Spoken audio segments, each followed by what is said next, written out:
What happens when Donald Trump unexpectedly interrupts Barack Obama's live town hall, only to be silenced by one sentence the entire country can't stop replaying? No one in the studio saw it coming. It was meant to be an easygoing, early evening town hall broadcast from Phoenix, Arizona.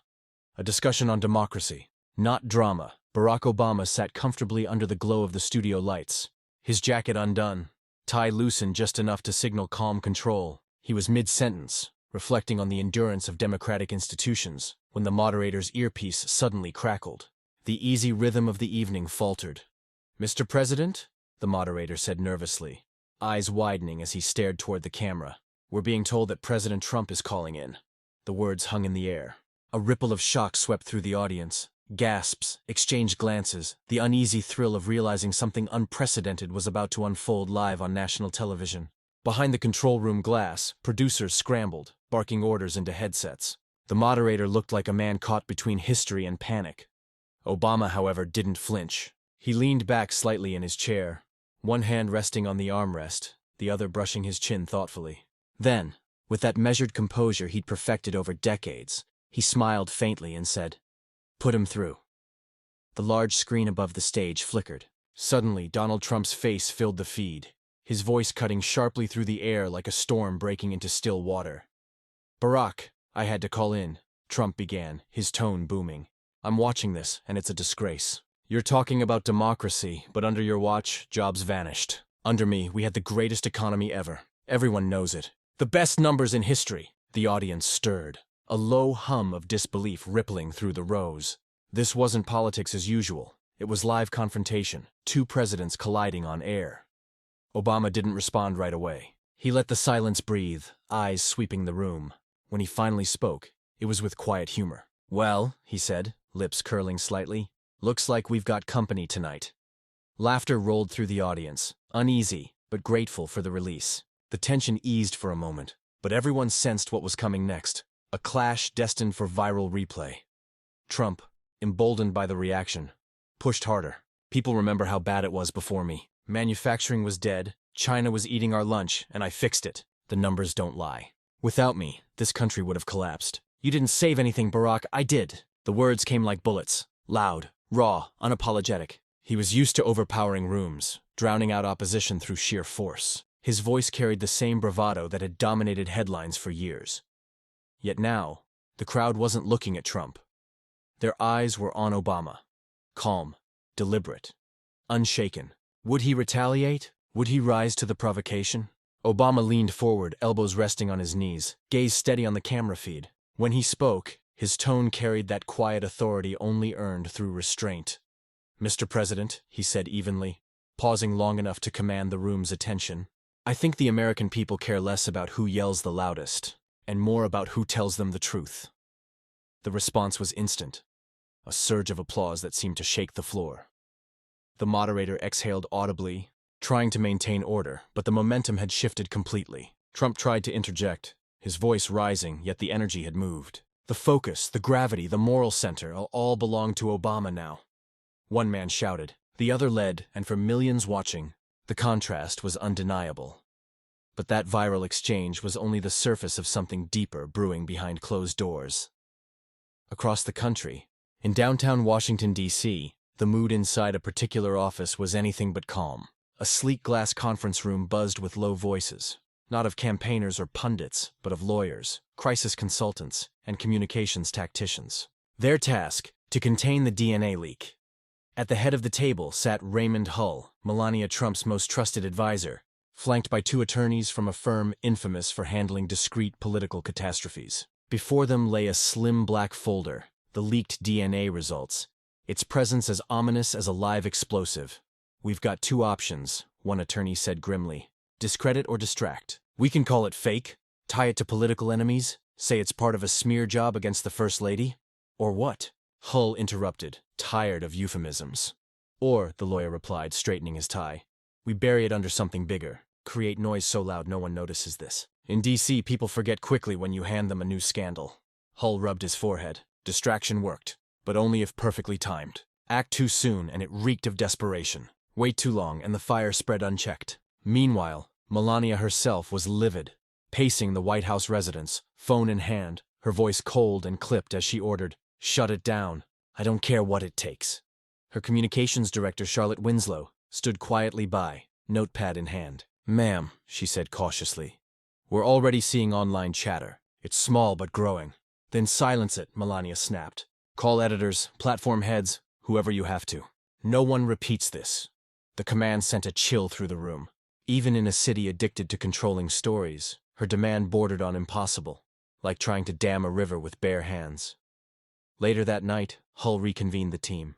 Options flew like sparks: fake leaks, quiet payoffs, social media pressure campaigns. But one advisor finally spoke the truth. "The real danger isn't the leak itself," he said. "It's how hard we're seen trying to bury it. If people see panic, they'll assume guilt." Hull exhaled. Easier said than done. Meanwhile, whispers about Melania's outburst began seeping out of the West Wing. Journalists sniffed blood. The phrase "explosive meltdown" started appearing in reporters' encrypted messages. Down in Dallas, Lyle Morgan, an investigative reporter, stared at a newly received email. Attached, a scanned copy of the alleged DNA report. He wasn't alone in having it, but few dared to verify. "If I publish this," he thought, "it could ignite DC." He dialed a trusted congressional aide. "What's happening in the East Wing?" "She's panicking," came the low reply. "If you got something, you should run it." Morgan hesitated. Publish first and make history, or wait and risk being scooped. But someone else had already made up her mind. In her Dallas office, Congresswoman Jasmine Crockett sat at the head of a cluttered table, her team around her, eyes alert. "All right," she said, voice cutting through the tension. "What do we know? No fluff, just facts." Her aide, Marcus Bellamy, tall and sharp, pulled up a slide. "The file first appeared in a private medical chain. Someone forwarded it. We don't know who. 3 reporters have copies, but none have published." "Why?" Jasmine asked. "They're scared," Marcus replied. "If they post it, the First Lady's lawyers will destroy them." Jasmine smirked. "Fear isn't journalism. It's compliance." A ripple of nervous laughter circled the room. Everyone recognized that tone. It meant she was about to act. Another aide, Lena Ortiz, added softly, "Word is Melania's furious, yelling, threatening staff. They're calling it her worst breakdown since entering the White House." Jasmine's expression sharpened. "That's not gossip. That's confirmation. If it's that personal, she'll fight to bury it, which means we make sure it doesn't stay buried." She picked up her phone and dialed a familiar contact. A journalist she trusted. "Congresswoman," he answered warily. "I heard you're looking into the DNA story." "You heard right," Jasmine replied, pacing slowly. "Tell me what you've got, off the record." "I've seen the document," he admitted, "but it's too risky to publish." "Risky for who?" Jasmine shot back. "You, your paper, or the truth? That's where the next chapter begins. Where exposure, power, and truth collide." Silence hung before he finally sighed. "The First Lady's team is already circling. They'll destroy anyone who touches it." Jasmine's tone didn't waver. "Then let them. I'm not easily intimidated." She ended the call and faced her team. "Here's the plan," she said firmly. "We don't touch Barron. That's off limits. This isn't about him. It's about her. About secrecy, denial, and the effort to protect an image while demanding silence from everyone else." Marcus nodded. "So, a public statement?" "Not just a statement," Jasmine replied, her tone charged. "We're setting the narrative. We'll show what happens when leaders hide behind power. The truth doesn't belong to politicians. It belongs to the people." That night, Jasmine drafted her remarks, short, pointed, impossible to dismiss. The next morning, outside her Dallas office, microphones surrounded her. She delivered her statement calmly and precisely. "Secrecy is the currency of the powerful," she began. "When information leaks or people speak out, it isn't chaos, it's democracy at work. And when those in authority rush to bury the truth, we must ask, what are they afraid of us discovering?" Reporters leaned in, recording every word. She didn't mention Barron nor Melania, but her message was unmistakable.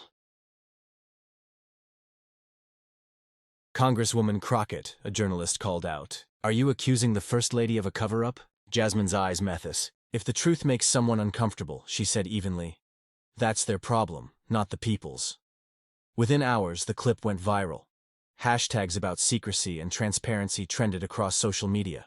News outlets replayed her statement repeatedly, debating whether she had gone too far or not far enough. Meanwhile, in the East Wing, Melania's team gathered urgently. Hull, her communications director, played the clip. His face was pale. "She's careful, but she's targeting us. She's framing it as a moral issue." Melania's jaw tightened. Then we pushed back harder. But Jasmine wasn't done talking. She was preparing to reveal evidence, proof strong enough to make silence impossible. At the Rayburn House office building, the tension was palpable. Cameras lined the hallways, reporters jostled for position, and whispers filled the air. Jasmine Crockett was about to testify before a subcommittee. But everyone knew this was no routine hearing. She entered the chamber with steady composure, papers in hand. Not theatrics, just purpose. Every step drew attention. Across Washington, Melania's team watched from the White House. Hall leaned forward, anxiety etched across his face. "If she goes straight at it, we're in trouble," he muttered. Melania sat rigid beside him. She'd been assured Jasmine wouldn't name Barron, but that didn't matter anymore. When Jasmine began speaking, the room stilled. She adjusted her microphone. "America doesn't just run on laws," she said. "It runs on trust. And when truth becomes optional for those in power, that trust erodes day by day." Committee members shifted uneasily. Reporters leaned in. Jasmine continued, her voice sharpening. "We've seen it before. Leaders demanding silence and loyalty when truth becomes inconvenient. But democracy collapses when secrecy becomes standard. The people deserve better," a congressman interrupted. "Congresswoman Crockett, today's topic is transparency in government contracts." "Exactly," Jasmine replied, meeting his eyes. "Transparency. Whether it's contracts, classified files, or private reports hidden to protect political families. The pattern is the same. Cover it up. Silence dissent. Hope no one notices." Murmurs rippled across the room. She hadn't crossed the line, but everyone knew what she was implying. Cameras zoomed in as she unfolded a document. Not the DNA report itself, but a timeline of communications. "Within 48 hours of the leak," Jasmine explained, tapping the page. "Calls were made to media outlets, editors were pressured, and online discussions were suppressed. If this report meant nothing, why work so hard to erase it?" Gasps filled the room. The focus had shifted. It was no longer about Barron. It was about control. "Congresswoman," a reporter shouted, "are you accusing the First Lady of suppressing information?" "I'm saying this," Jasmine replied calmly.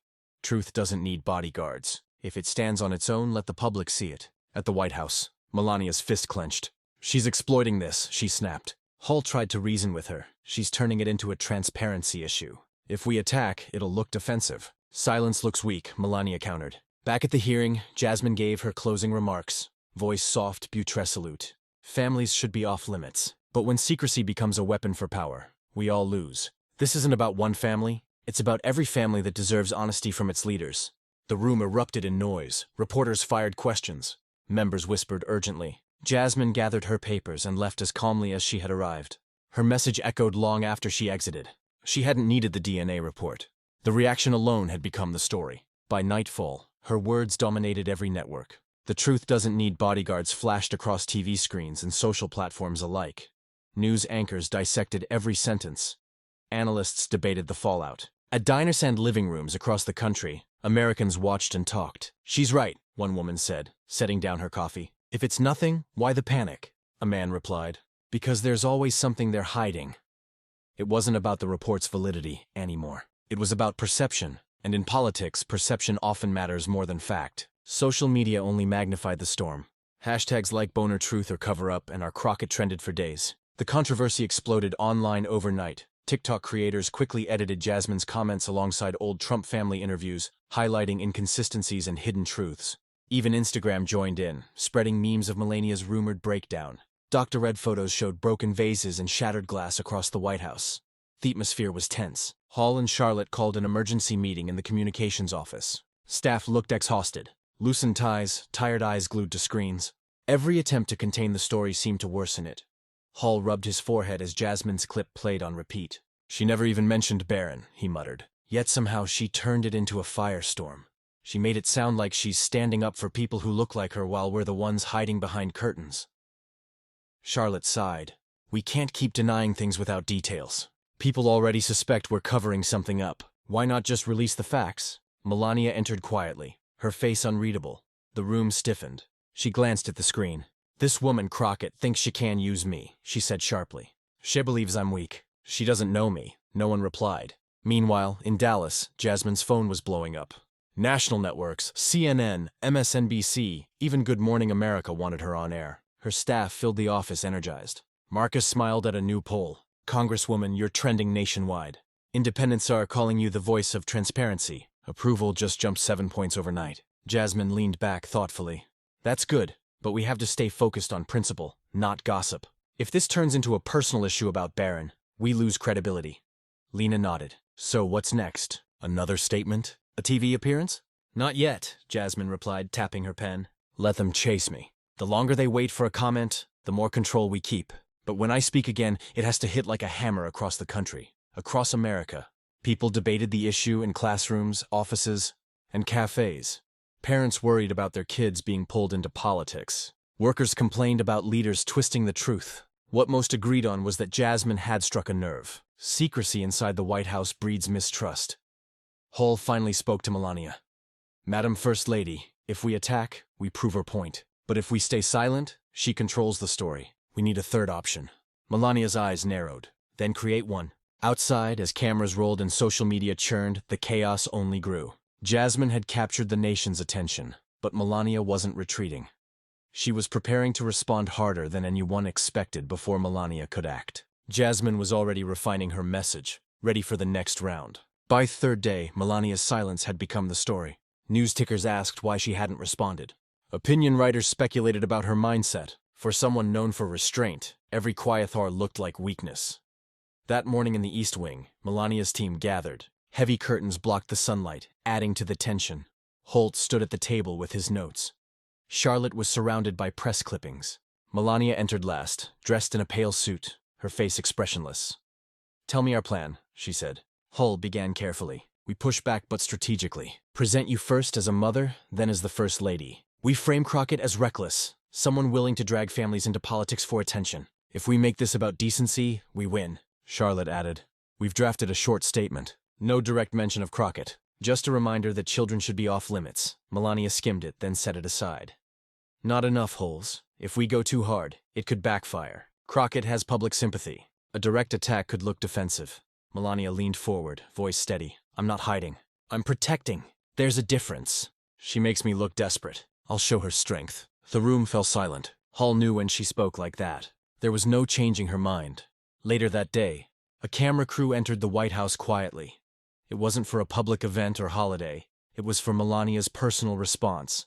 Sitting by a window, sunlight touching her face. She spoke directly to the camera. I have always believed children must remain off limits, she said, her tone firm. What I see now is shameful. People in power spreading rumors and lies about my family. My son deserves privacy, not spectacle. I will always protect him. The recording lasted under 2 minutes, but it hit hard. Networks replayed it endlessly. Commentators debated whether she appeared strong or defensive. Supporters praised her as a devoted mother. Critics argued she dodged the main issue. In Dallas, Jasmine's team watched the clip together.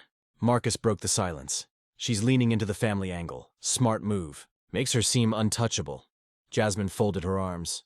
Untouchable until the truth surfaces again. Sympathy can't cover up what's hidden. That's where we keep the focus. The next morning, Melania's pushback gained momentum through friendly media outlets.